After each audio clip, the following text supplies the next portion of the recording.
सबसे पहले नमस्ते आप लोगों को। This is Vikram Kumar your English trainer.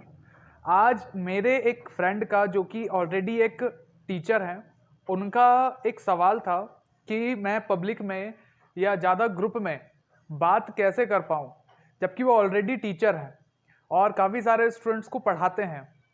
दूसरे एक और बार मेरे फ्रेंड थे, उन्होंने भी एक बार क्वेश्चन किया था। वो भी एक सेल्समैन है, मार्केटर है। जैसे कि मैंने आप लोगों को बताया था कि मैं टीचर और मार्केटर हूँ, तो बहुत सारे मार्केटिंग मैनेजर्स मेरे फ्रेंड हैं। तो उन दोनों को यही दिक्कत हो रही है यार कि पब्लिक में कैसे बात करना है, यानी पब्लिक प्लेस में जैसे बहुत सारे लोग सामने होते हैं, भीड़ में बैठे हुए होते हैं, उनके बीच में बोल नहीं पाते हैं, यानी क्या बोलना है। और इंग्लिश में बात करना तो बहुत ही बड़ी बात हो जाती है ना। तो मैं अपने एक्सपीरियंस से आप लोगों को थोड़ी सी हेल्प करने की कोशिश करूँगा, क्योंकि मैंने भी मतलब अभी स्टार्ट किया था, ज़्यादा टाइम नहीं हुआ पब्लिक स्पीकिंग में। मतलब जब मैं टीचिंग में स्टूडेंट्स को पढ़ाता था तो उस समय प्रैक्टिस मेरी हो गई थी, लेकिन उसके पहले जब मुझे ICICI प्रूडेंशियल की तरफ से अवार्ड मिले थे और मतलब कई बार मतलब मैंने कम से कम 15 से 20 बार पब्लिक में बात करने की कोशिश किया हूँ। और स्टार्टिंग में थोड़ी सी नर्वसनेस होती थी और अभी भी होती है।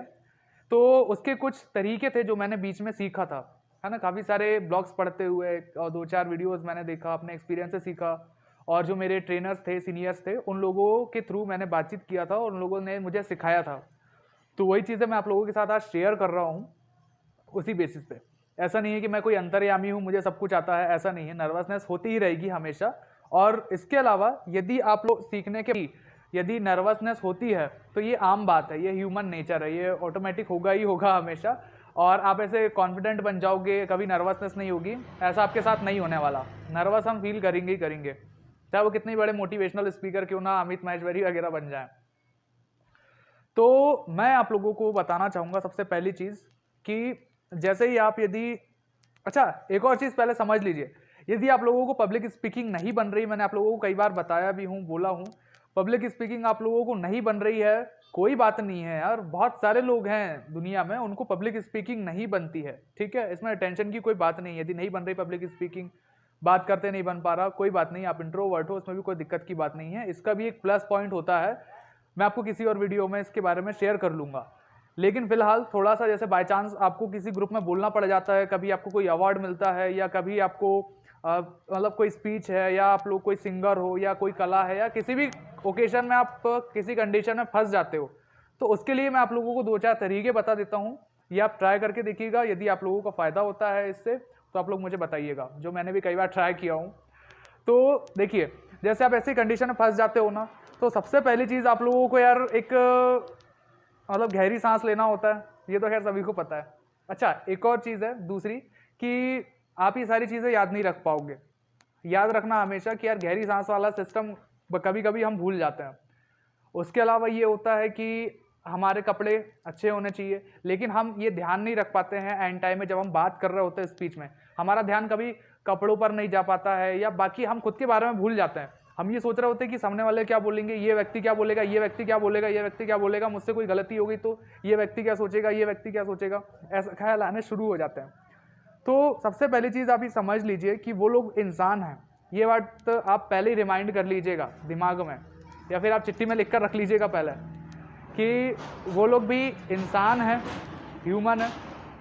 और दूसरी चीज़, आप जैसे किसी दिन मतलब जा रहा हो इस तरह की स्पीच के लिए, तो आप क्या करिए, पहले 2 लोगों को, एक इंसान को नहीं, ये एक ट्रिक थोड़ा सा तरीका बता रहा हूँ, 2-3 लोगों को, अपने फ्रेंड्स को बैठा लीजिए और उनसे बात करने की कोशिश कीजिए। जो आप स्पीच में बोलने वाले हो वो आप 2-3 फ्रेंड्स को बोलकर प्रैक्टिस करके देखिए, है ना। वैसा आप करके देखिए, 3 से 4 बार आप करके देखिएगा। उसके अलावा जैसे सडन आपका अचानक कहीं जाना होता है, जैसे जहाँ पर भी कोई मंत्री का भाषण है, या कोई मंत्री या कोई ऐसा व्यक्ति, कोई लीडर कोई भाषण दे रहा है, तो उनके भाषण पहले आप ध्यान से सुनो, है ना। पहले आप ध्यान से सुनना सीखो, उसके बाद आप बोलना सीखोगे। क्योंकि यदि आप एक अच्छे लिसनर नहीं हो, यदि आप ठीक से सुन नहीं सकते, तो आप एक अच्छे बोलने वाले व्यक्ति भी नहीं बन सकते। आप पहले सुनने की कोशिश कीजिएगा, सबसे पहली चीज़। क्योंकि मैंने अपने कस्टमर्स को, अपने क्लाइंट्स को, स्टूडेंट्स को भी, सभी को, दोस्तों को, सभी को ये बोलता हूँ कि भाई पहले सुनो, तो उसकी बात आपको तभी तो समझ में आएगी। जब उसकी बात आपको समझ में आएगी तो आप उसके हिसाब से डिसीजन ले पाओगे, समझ पाओगे कि यार अब क्या करना है। अब आपने ध्यान से सुना ही नहीं, तो कुछ भी ऊट पटांग चीज़ें करना शुरू कर देते हो। तो वैसा मत किया कीजिए आप, ठीक है ना, ध्यान से सुनिए। So become a good listener then you will become a good speaker. उसके अलावा जैसे आप मंत्री वगैरह के आपने भाषण सुन लिया, उनसे थोड़ा बहुत सीखने की कोशिश किया, फिर बीच में आप क्या करिए, जो भी आपका फ्रेंड है जो अच्छा स्पीकर है, पब्लिक वगैरह में थोड़ा सा अच्छे से बोल लेता है, तो आप उनसे थोड़ा सा सलाह मशवरा कीजिए, उनसे थोड़ा सा बातचीत कीजिए, उनसे थोड़े बहुत टिप्स लीजिए, है ना। वीडियोस वगैरह यूट्यूब में देख रहे होते हो तो वो तो खैर सभी लोग बता रहे होते हैं भाई कि ऐसा करो वैसा करो, ये सारी चीज़ें बता रहे होते हैं। तो आप वैसा ज़्यादा ऐसा करने की कोशिश मत कीजिए, क्योंकि ऐसा करने पर होगा ये कि भाई आप सीखोगे तो ठीक, अच्छी बात है, लेकिन आपकी एक्सपेक्टेशन जो है ना यहाँ से वहाँ हो जाएगी, यानी आप उनकी तरह बनने की कोशिश करने लग जाओगे, जो कि गलत होता है। क्योंकि आप यदि खुद जेन्युइन वे में खुद का असली रूप दिखाओगे तो ये ज़्यादा बेटर होगा, है ना। आप अच्छा खुद का जो वर्जन होगा वो सही सामने आएगा। तो आप दूसरों का जो वीडियोस देख रहे होगे, दूसरों की जो वीडियोस देख रहे होगे यूट्यूब वगैरह में, हर जगह उनको देखकर सीखोगे, लेकिन उनको कॉपी करने लग जाओगे, जो कि गलत चीज़ है ना। आप सीख ही नहीं पाओगे ऐसे में, आपका जो असली जो महत्व है या जो आपका खुद का टैलेंट है वो बाहर नहीं आ पाएगा, है ना। तो उसके लिए मैं आप लोगों को बोलूँगा आप खुद से सीखिए और खुद अपने तरीके से वहाँ बात करने की कोशिश कीजिएगा, बार बार प्रैक्टिस से, है ना। स्टेज में आइए, प्रैक्टिस करिए और बस डन। धीरे धीरे आपको समझ में आएगा, आप खुद ही बेशरम बन जाओगे मेरी तरह। आपकी बुराई निकल रही है, निकलने दो, कोई फर्क नहीं पड़ता। बुराई सभी के अंदर होती है, वीकनेसेस सभी के अंदर होती है, गलतियां भी सभी से होती है भाई। हम ह्यूमन है, धरती पे आकर ही सीखते हैं सारी चीज़ों को। और छिंदवाड़ा के लोगों के लिए ये मैंने चैनल बनाया हूँ यार, जितने मतलब जिन लोगों को ज्ञान है, जो आप लोगों को हेल्प करते हैं, मैं उन लोगों को लेकर आऊँगा हमारे चैनल पर, जो भी छिंदवाड़ा में अवेलेबल है सारी सर्विसेज को लेकर आऊँगा। और जो भी चीज़ें मेरे एक्सपीरियंसेस से जो मैंने पढ़ा हूँ, सारी चीज़ों से आप लोगों की हेल्प करने की कोशिश करूँगा, ठीक है। जिससे कि मेरे स्टूडेंट्स हैं, मेरे सब्सक्राइबर हैं, जो भी मेरे कनेक्टिविटी में लोग हैं, वो यहाँ से थोड़ा यहाँ बढ़ें, ठीक है, और उन लोगों को फ़ायदा हो। जैसे कि मैंने अभी वैकेंसीज वगैरह भी शेयर किया था, तो उससे काफ़ी सारे लोगों का कॉल आया था, ठीक है।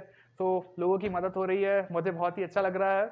और आप लोग भी मेरी मदद कीजिए यार, मतलब सब्सक्राइब करिए मेरे चैनल को, तो मेरा चैनल ग्रो करेगा, ठीक है। Thank you so much everyone for listening me, thank you, मिलते हैं फिर।